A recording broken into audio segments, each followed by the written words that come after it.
जिस शहाबुद्दीन साहब ने राजद को जिंदा रखने के लिए अपनी जान की आहुति दे दी, घर पे गोली चलना, उनको अरेस्ट हो जाना, फिर आना, फिर अरेस्ट हो जाना, उनको कोरोना सिद्ध करके मार देना, पॉलिटिकल मर्डर था ये। राजद के साथ एक बंदा जुड़ा हुआ है, बिहार का जो उप मुख्यमंत्री है तेजस्वी यादव, उसकी मानसिकता बहुत अजीब तरह की, अजीबोगरीब है।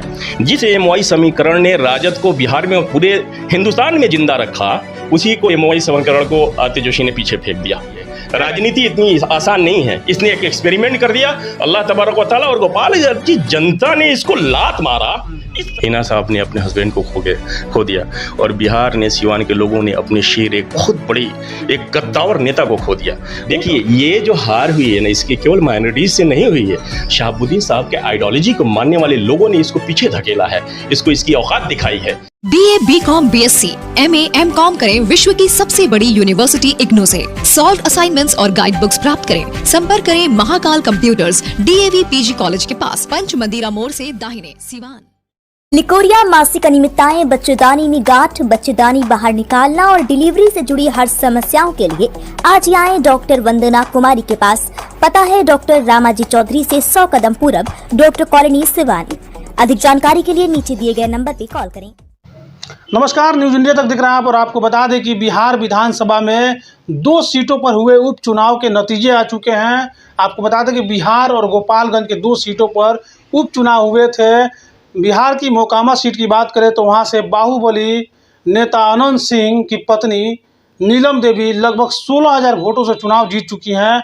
और वही जीत के बाद नीलम सिंह ने अनंत सिंह को बधाई देते हुए कहा है कि ये भी जो जीत है ये पूरी अनंत सिंह की वजह से मिला है, क्योंकि अनंत सिंह जी लगातार जनता के बीच रहते हैं और उनके सेवा का नतीजा है कि मेरी जीत हुई है। साथ ही साथ आपको बता दें कि गोपालगंज सीट जो काफ़ी टफ लड़ाई मानी जा रही थी, गोपालगंज में राजद और बीजेपी के बीच कांटे का टक्कर रहा।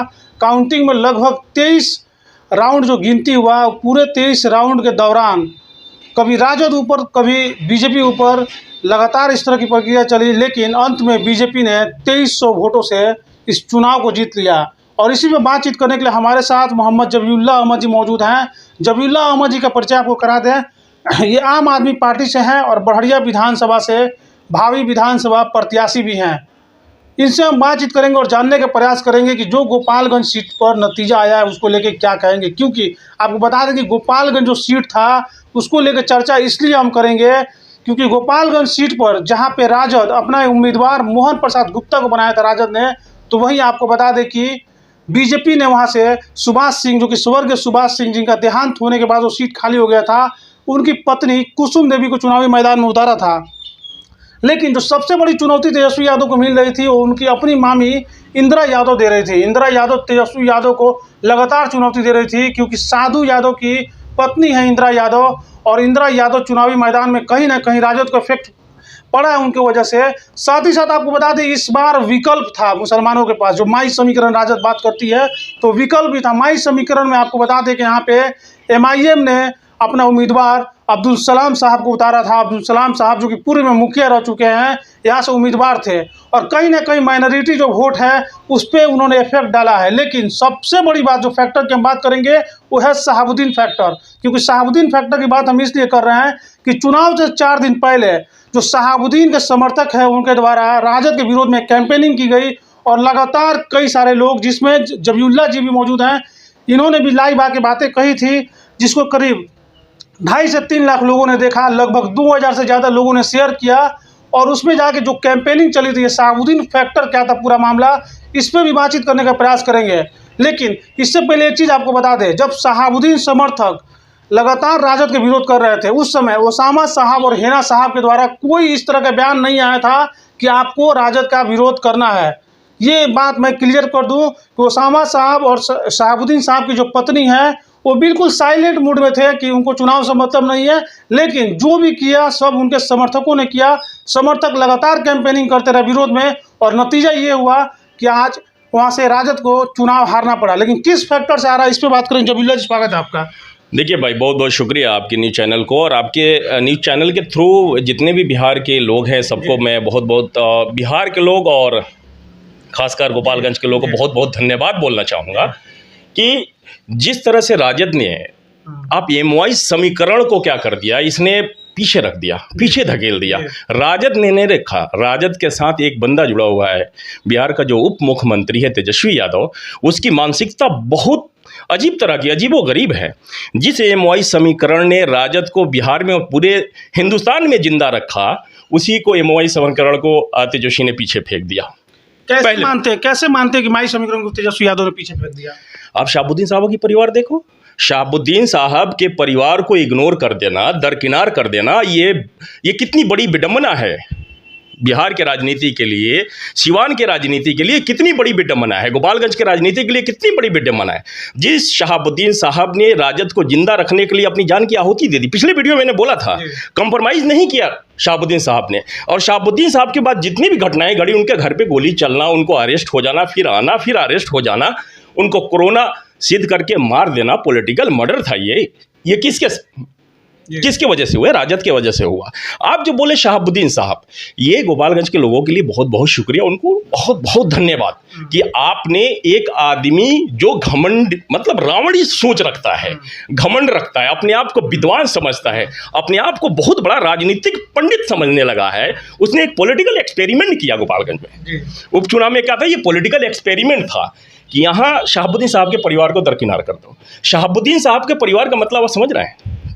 केवल शहाबुद्दीन साहब के परिवार की बात नहीं है, ये माइनॉरिटी को दरकिनार करने वाली बात है, जो एक बहुत बड़ी पॉलिटिकल एक्सपेरिमेंट था। क्या ये मान रहे हैं आपकी माइनॉरिटी की भूमिका रही है गोपालगंज में, जो आज बीजेपी को जीत मिली है और राजद को हार का सामना करना पड़ा? माइनॉरिटी की भूमिका कहाँ नजर आती है? 110%। देखिए, हार जीत पॉइंट से होता है। आप 1000 वोट की बात करो, 1 वोट से बात करो, लेकिन गोपालगंज के लोगों को ये बात समझ में आई है।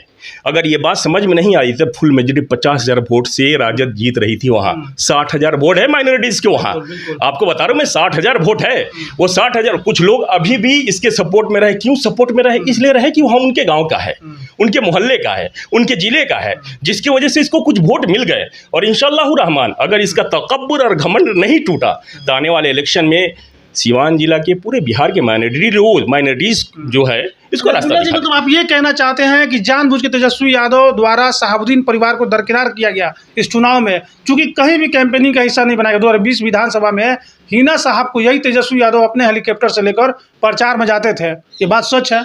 लेकिन महज 25 किलोमीटर सिवान से गोपालगंज की दूरी, क्या कारण रहा होगा कि नहीं लेके गए? आप एक बात बता रहा हूँ मैं, आप केवल हिना साहब की बात कर रहे हो, आप शहाबुद्दीन साहब की बात कर रहे हैं और केवल हिना साहब की बात कर रहे हैं। मैं बात कर रहा हूँ तेजस्वी यादव के मामा का। शहाबुद्दीन साहब, he was the funder of this RJD party. ये पार्टी का फंडर रहे हैं, लेकिन वो इतना घमंडी आदमी है, उसने अपने मामा को भी दरकिनार कर दिया। ये सोचने वाली बात है। ये बिहार की जनता को मैं बताना चाहता हूँ कि देखो, एक्सपेरिमेंट और एजुकेशन, एक्सपेरिमेंट है, एजुकेशन है, और आपके पास एक्सपीरियंस है, फिर आप कोई नया इनिशिएटिव लेते हो ना, उसका इम्पैक्ट पड़ता है। इस बंदे के अंदर एजुकेशन कितना है, पूरे बिहार के लोग, पूरे इंडिया के लोग जानते हैं। राजनीति बाप के विरासत में मिल गई। लालू होना आसान नहीं है। लालू ने बिहार के माइनॉरिटी को, बिहार की एससी और एसटी को मेन स्ट्रीम धारा में लेके आया ना, मेन धारा में लेके आने वाला लालू प्रसाद यादव है। तो लेकिन ढकेल नहीं ना, हाँ, उनका औलाद, ये तकब्बुर देखो, इसको मिला क्या है भाई? फ्री में मिल गया ना भाई, ये विरासत की चीज मिल गई है। राजनीति इतनी आसान नहीं है। इसने एक एक्सपेरिमेंट कर दिया, अल्लाह तबारक व तआला और गोपालगंज की जनता ने इसको लात मारा, इस तरह से पुश किया कि इसकी आंखें खुल गई होंगी। अगर नहीं खुलती है तो आरजेडी खत्म हो जाएगी। जो कैंपेनिंग आप लोगों के द्वारा चलाया गया, चूंकि आप भी सोशल मीडिया पर आके बोले थे और हमारे न्यूज चैनल से चला, लगभग 2.5-3 लाख लोगों ने देखा भी उस वीडियो को। इसके अलावा कई सारे लोग ऐसे हैं जो गल्फ में बैठ के भी लगातार सोशल मीडिया पे आरजेडी के जो उम्मीदवार था उसका विरोध कर रहे थे, लेकिन हिना साहब और उसामा साहब ने तो कुछ नहीं कहा था, वो तो बिल्कुल साइलेंट थे। तो फिर ये नतीजा क्यों? देखिए भाई, मैं एक बात बताऊँ आपको, हिना साहब ने क्या खोया है? हिना साहब ने अपने हस्बैंड को खो दिया, और बिहार ने, सिवान के लोगों ने अपने शेर, एक बहुत बड़ी, एक गद्दावर नेता को खो दिया। वो तो अभी भी उस गम से उभरी नहीं है ना। लोग बोल रहे हैं कि हिना साहब को, हिना साहब क्या बोले यार? हिना साहब अगर कुछ नहीं करती हैं, लेकिन लोगों का मोहब्बत देखो, गोपालगंज के लोगों का मोहब्बत, सिवान के लोगों का मोहब्बत, पूरे बिहार और पूरे इंडिया के मोहब्बत, पूरे लोग एक तरह से आरजेडी के खिलाफ एक बगावत छेड़ दिया। क्यों छेड़ दिया? इसलिए छेड़ दिया कि ये गद्दारी हो रहा है। किसके साथ हो रहा है? आरजेडी के साथ हो रहा है। और मैं एक बात, आप मेरे को एक थोड़ा सा वक्त दे तो मैं ये बताना चाहता हूँ कि आप शहाबुद्दीन साहब की बात मत कीजिए। शहाबुद्दीन एक चेहरा बनाया जा रहा है। अब क्या किया शहाबुद्दीन? वो एक चेहरा नहीं थे माइनॉरिटीज का, अब शहाबुद्दीन को माइनॉरिटीज का चेहरा बनाने की कोशिश कर, ये मैं एक्सपेरिमेंट जब बोलता हूं ना, जब ये एक्सपेरिमेंट शब्द यूज कर रहा हूं, तो मेरी मानसिकता ये है कि ये शहाबुद्दीन को मरने के बाद माइनॉरिटीज का लीडर बनाने लगा। ये केवल मुसलमानों का नेता है। शहाबुद्दीन को मुसलमानों का नेता बना दो और इसको उठा के फेंक दो और दिखा दो कि मुसलमानों की हमको जरूरत नहीं है। लेकिन आने वाला दौर, एक चीज 2 मिनट यहाँ पे रोकेंगे आपको। मोहन प्रसाद गुप्ता को इन्होंने उम्मीदवार बना दिया राजद ने, तेजस्वी यादव ने। जैसा कि आपने शुरू में कहा कि तेजस्वी यादव ने एक एक्सपेरिमेंट यहाँ पे किया है, तो कहीं ऐसा तो नहीं ये एक्सपेरिमेंट कहीं तेजस्वी यादव पे ही भारी ना पड़ जाए आने वाले चुनाव में? देखिए 110% पड़ेगा, ये 110% जनता ने देख लिया और दिखा भी दिया है। देखिए जनता ने देख लिया और जनता ने दिखा भी दिया। आप देखो तेजस्वी यादव, मैंने क्या बोला, एजुकेशन माने रखता है। आप कितना भी पैसा हो जाओ ना भाई, शेक्सपियर का एक सेंटेंस है, एक कोट शेक्सपियर में लिखा कि money loss nothing loss, health loss something loss and character loss all thing loss. जिसके अंदर कैरेक्टर, एजुकेशन अगर आपके पास नहीं है ना, फिर आप सही और गलत का तर्क वितर्क नहीं कर सकते हो। You can not debate your self कि क्या सही है और क्या गलत है। और बिहार की विरासत में तुमको मिल गई राजनीति में सत्ता में जाके, सत्ता के शीर्ष पे जाके बैठे हुए हो और तुम्हें इस चीज़ का एहसास नहीं है कि माइनॉरिटीज का वैल्यू क्या है, शहाबुद्दीन का वैल्यू क्या है, शहाबुद्दीन साहब ने तुम्हारे परिवार के लिए क्या किया, और शहाबुद्दीन साहब के परिवार को दरकिनार कर दे रहे हो। लोग बोल रहे हैं केवल शहाबुद्दीन साहब के परिवार को दरकिनार कर रहा। मैं आपके चैनल के माध्यम से सिवान और बिहार की जनता को ये बताना चाहता हूं कि शहाबुद्दीन साहब को दरकिनार नहीं किया, इसने पूरे माइनॉरिटीज को दरकिनार किया और औकात बताने की कोशिश की कि तुम्हारी लेवल ये है। और ये बहुत बड़ा एक्सपेरिमेंट था जिसको गोपालगंज वाले ने इसको तमाचा मारा। तो जो एक्सपेरिमेंट तेजस्वी यादव ने किया था, वही एक्सपेरिमेंट तेजस्वी यादव पे भारी पड़ता हुआ दिख रहा है आपके अनुसार। तो क्या ये मैसेज पूरे बिहार में भी जाएगी? जिस तरह से गोपालगंज की जनता ने जवाब दिया है, अगर आप कह रहे गोपालगंज की जनता, खासकर माइनॉरिटी ने जवाब दे दिया कि बिना शहाबुद्दीन का राजद का कोई वजूद नहीं है, तो क्या बिहार की जनता भी इसको समझेगी क्या कि राजद का कोई वजूद नहीं है? क्योंकि कई सारे ऐसे राजद के विधायक या राजद के नेता ऐसे चेहरे गोपालगंज में लगातार आए हैं और उन्होंने कैंपेनिंग भी किया है शहाबुद्दीन को दरकिनार करके। देखो अब मैं जब माइनॉरिटीज में बोल रहा हूँ ना, माइनॉरिटीज का मतलब कोई मुस्लिम नहीं होता है, और भी हमारे समाज में कुछ लोग हैं जो माइनॉरिटीज होता है, और जो भी SC ST था, OBC था, जो भी समाज था, उस समाज के लिए शहाबुद्दीन साहब ने लड़ा। आप इस चीज़ को देखेंगे, आपको देखा 90 के दशक में, मैंने पिछले वीडियो में बोला था आपसे कि 90 के दशक में वहाँ IPF का क्या सिचुएशन था सिवान में? कोई था जो फॉरवर्ड जो बोलने वाला था, कोई पंडित, कोई ब्राह्मण, कोई राजपूत था जो नेता बन सकता था। शहाबुद्दीन साहब ने मेन स्ट्रीम लेकर आया और शहाबुद्दीन साहब को माइनॉरिटीज़ का लीडर बनाने पर तुला हुआ है।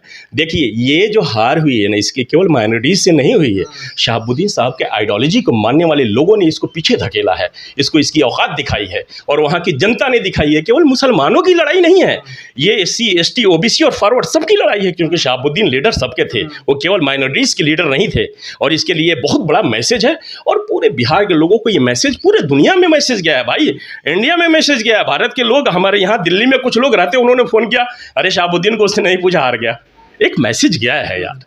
अब ये ज्ञान की कमी है। आप कह रहे पूरे हिंदुस्तान से लोग फोन कर रहे हैं, अच्छी बात है, लेकिन क्या तेजस्वी यादव समझ पाएंगे क्या? क्योंकि वोट की मार्जिन तो बहुत कम है। तेजस्वी यादव कहेंगे मेहनत किए और 2300 वोटों से हार गया। 2300 वोट से ही ना हारे, तेजस्वी यादव कहीं ये सोचे। रावण के बारे में जानते हैं आप? जी, रावण के बारे में तो जानते होंगे।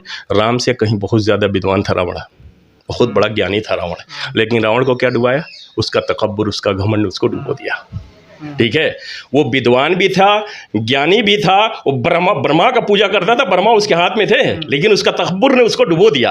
ये क्या करेगा? ये ज्ञान भी नहीं है, ज्ञानी भी नहीं है, विद्वान भी नहीं है। इसको राजनीतिक, मैं बार बार बोल रहा हूँ, इसको हाईलाइट करना, कोट करना, इसको राजनीति इसके बाप के विरासत में मिली है।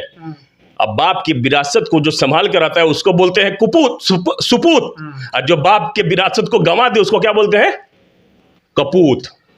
ये बर्बाद कर देगा बिहार को, ये RJD को बर्बाद कर देगा। ये केवल शहाबुद्दीन को नज़र दिखाने के चक्कर, शहाबुद्दीन को रास्ता दिखाने के चक्कर में इसने अपने राजनीति करियर को खराब कर रहा है। और देखना बिहार के लोग इसको बहुत बड़ा धक्का देंगे यार, आपको समझ में आएगा और इसको समझ में आएगा। इस वीडियो के माध्यम से मैं बताना चाहता हूँ कि पूत होके तो बाप के विरासत के बचा के रखे, जो उनको पूत होके वो का करिए, यही सोचने की बात है।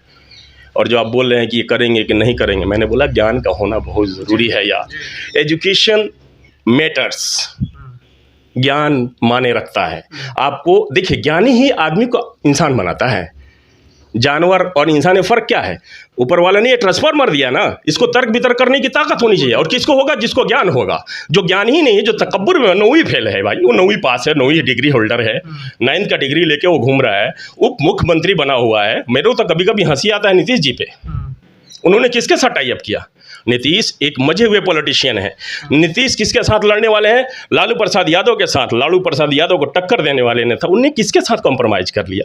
ऐसे आदमी के साथ जिसको ज्ञान नहीं है, इसको समझ नहीं है अपने समाज के बारे में, ये नहीं जानता कि हमारा SC ST OBC A to Z की पार्टी बोलता है। ये सेकेंड बीजेपी है भाई।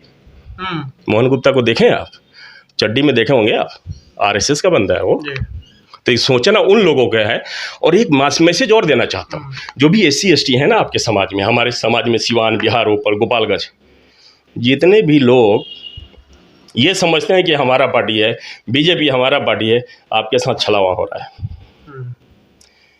बीजेपी ने क्या किया?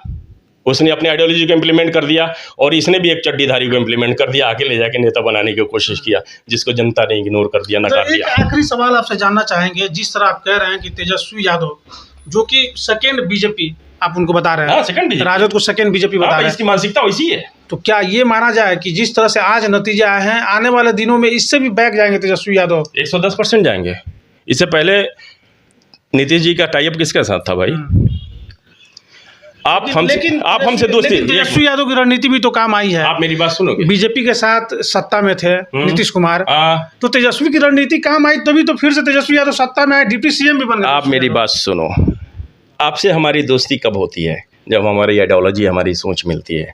हम अगर मतलब एंटी डायरेक्शन के लोग होना, चुंबक का दोनों तरफ एक तरफ मिलाओगे, चिपकेगा नहीं, वो भागेगा। आपसे हमारी दोस्ती कब? हम आपसे बात कैसे करते हैं? जब हमारी आइडियोलॉजी बात करती है, मिलती है। बीजेपी की आइडियोलॉजी क्या थी? बीजेपी के साथ हमारे नीतीश जी ने कॉम्प्रोमाइज़ किया, टाई अप करके सरकार चलाया, और बीजेपी के आइडियोलॉजी पे वो काम करा, बोले कि हम बीजेपी में नहीं जाएंगे। कुछ तो मानसिकता है नीतीश कुमार की जो इसको साथ में लेके आए। ये तो सब मिले हुए हैं भाई, ये तो सब मिले हुए हैं। बिहार में एक नई पार्टी की ज़रूरत है भाई।